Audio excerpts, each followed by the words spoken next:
Visiting Force Agreement.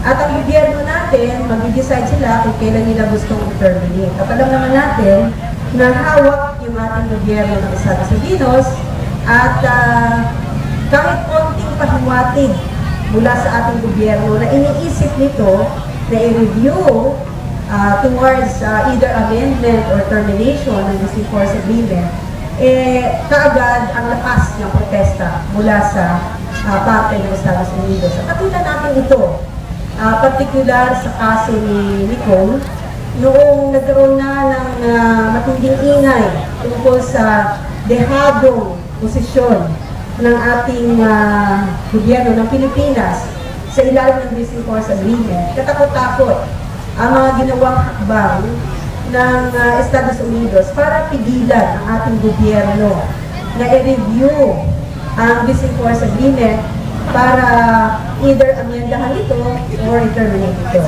Ano ang kinikita ng sambayan ng Pilipino sa Visiting Forces Agreement? Walang masabi si Ginang Arroyo. Dahil ang kumikita lamang sa Visiting Forces Agreement, ang may benepisyo lamang sa Visiting Forces Agreement ay ang Amerikano na kung saan gustong-gusto nila sa matagal na panahon na magkaroon sila ng presensya, magkaroon ng militar nila dito sa Pilipinas, hindi lamang para tumulong sa pagsupil sa atin dito sa Pilipinas, kundi para sa security and economic nila ng mga negosyo dito sa buong Asia.